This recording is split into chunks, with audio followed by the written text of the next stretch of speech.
Hello students, welcome to my channel English All New Academy. This video deals with a detailed explanation of a poem from Standard 11 Hornbill, a photograph written by Shirley Tolson. Before we begin the poem, I request you to subscribe my channel and also press the bell icon to get the latest videos. This poem has been divided into two parts. Part 1 deals with detailed explanation of the poem along with its summary and theme. Part 2 deals with literary devices including figures of speech and poetic device like enjambment. Let us get familiarized with the word the cardboard, which is used in the very first line of the first stanza of the poem. Cardboard symbolizes a photograph which is used in the poem as a source of connection between the past and the present of the poet and her mother. Here is a brief introduction of the poem which helps us to get familiarized with the theme of the poem. These are some of the important words which are used in the poem. Now let's begin the stanza-wise explanation of the poem. The cardboard shows me how it was when the two girl cousins went paddling, each one holding one of my mother's hands, and she, the big girl, some 12 or so. Here we can see that the cardboard is significant because on the cardboard there was the photograph of her mother and her two girl cousins. यहाँ पर cardboard means photograph जिस पे वो देख सकती हैं poet कि उनकी मम्मा है इस तरह से हर mother is standing between the two girls. ये दो कजिन्स हैं, एक का नाम बेटी है और दूसरी है डॉली. इस फोटोग्राफ में उन्होंने बताया है कि वो देख सकती हैं कि उनके मम्मा यहाँ पर खड़े हैं और वो अपनी एंजॉय कर रहे हैं चाइल्डहुड जब वो बीच पर गए हैं. Two girl cousins went paddling means shallow water है जो किनारे पे होता है वहां पर वो किस तरह से एंजॉय करते हैं. How they move their hands and legs in shallow water. Each one holding one of my mother's hands. और ये इनसे छोटी हैं कजिन्स इसीलिए दोनों ने पोएट की मदर का हाथ पकड़ा हुआ है और पोएट की मदर भी बहुत बड़े नहीं है. She is also 12 years of age. वो भी 12 साल के आसपास है उनकी age. All three stood still to smile through their hair. यहाँ पर ये भी सिग्निफिकेंट है कि the cool breeze was blowing. ठंडी हवा चल रही है और इसीलिए बाल उड़ के उनके फेस पर आ रहे हैं और वो उन्हें भी हटा नहीं रहे हैं. क्यों? क्योंकि उनकी फोटोग्राफ क्लिक हो रही है. ये उनके अंकल हैं, पोएट की मदर के अंकल, जो उनका स्नैपशॉट ले रहे हैं इसीलिए वो एकदम चुपचाप से खड़े हैं. All three stood still to smile through their hair at the uncle with the camera. A sweet face, my mother's, that was before I was born. Now here she talks about the sweet face of the mother when she was a young girl. जब उनके मम्मा young थे, जब photo में देख रहे हैं तो she was just 12 years of age. तो बहुत ही प्रिटी लग रही हैं वो और ये उनकी बर्थ के पहले की बात है. And the sea, which appears to have changed less, washed their terribly transient feet, washed their terribly transient feet. This is very significant. यहाँ पर हम देख सकते हैं कि सी को एक सिंबल की तरह यूज किया है. सी यहाँ पर नेचर की इटर्निटी मीन्स नेचर कभी नष्ट नहीं होता है, नेचर अमर है, that is immortal. It shows the immortality of nature. उसकी परमानेंस के बारे में हमें बताता है क्योंकि इस लाइन में उन्होंने कहा है and the sea which appears to have changed less. उनकी लाइफ में बहुत कुछ चेंज हो गया है जैसे कि उनकी मदर जिनकी फोटो उनके बर्थ के पहले की है. She was 12 years of age और अब वो बड़ी हो चुकी हैं और उनकी मदर है और उनकी मदर हम देखें कि नेक्स्ट एजा में उन्होंने बताया है कि उनकी मदर भी इस दुनिया में नहीं है, शी इज़ नॉट अलाइव.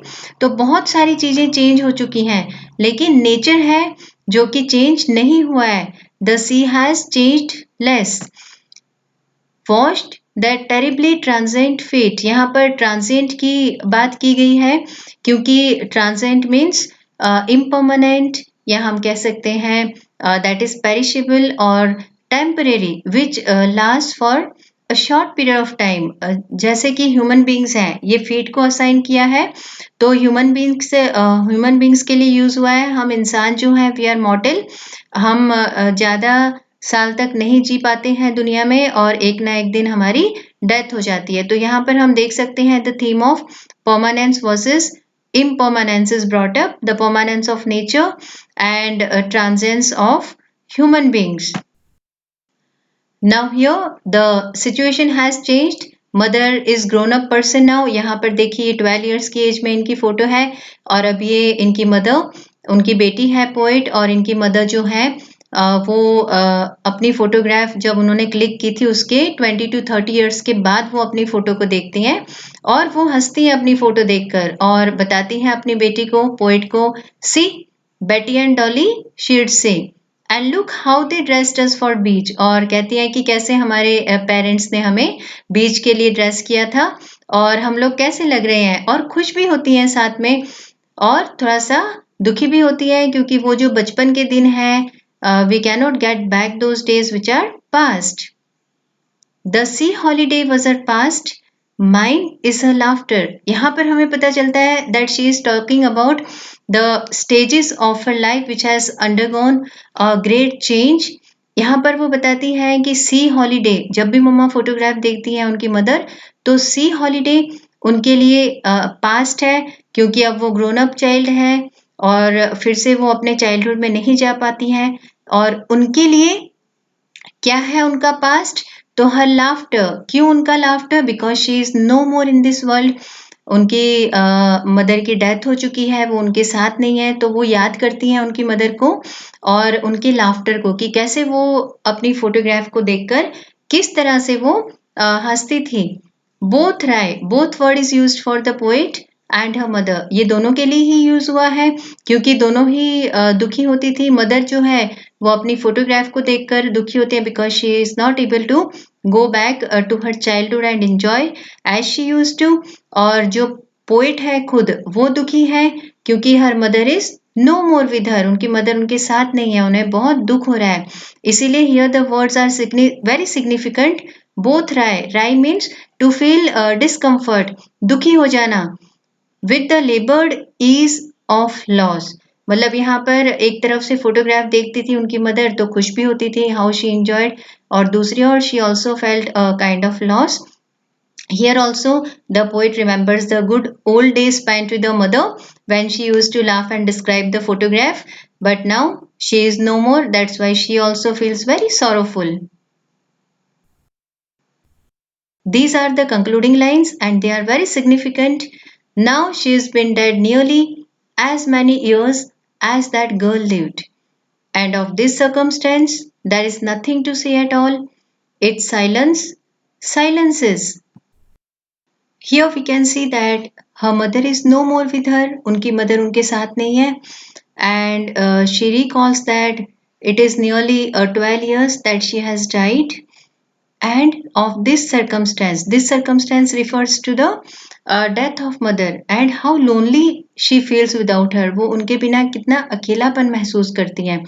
इसीलिए she says there is nothing to say at all, its silence silences। अब वो स्पीचलेस हो गई हैं, she is speechless because her heart is filled with सरो एंड ग्रीफ।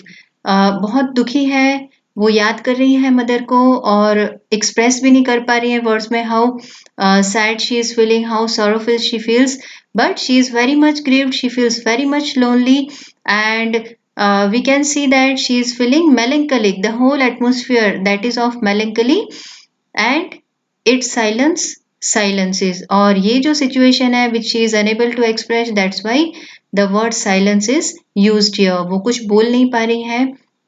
तो इस तरह से हमने देखा कि इसमें दो चीजें बहुत ही इंपॉर्टेंट है, एक तो फोटोग्राफ जिसके बारे में उन्होंने स्टार्टिंग से ही पूरी पोएम में हमने देखा, again and again everything is related to photograph, she has expressed her feelings and her mother's feeling related to photograph, and another important thing is related to one more theme that is about transient nature of human beings and permanent nature, or we can say eternal nature of the sea, that is the natural elements and the nature. Here is the theme, You can go through it. Figures of speech has been discussed in part 2 of the poem, so please watch the video of part 2. Thank you for watching the video. And yes, one more thing I would like to say, that if you like the video, please like it and also share with your friends. Thanks again.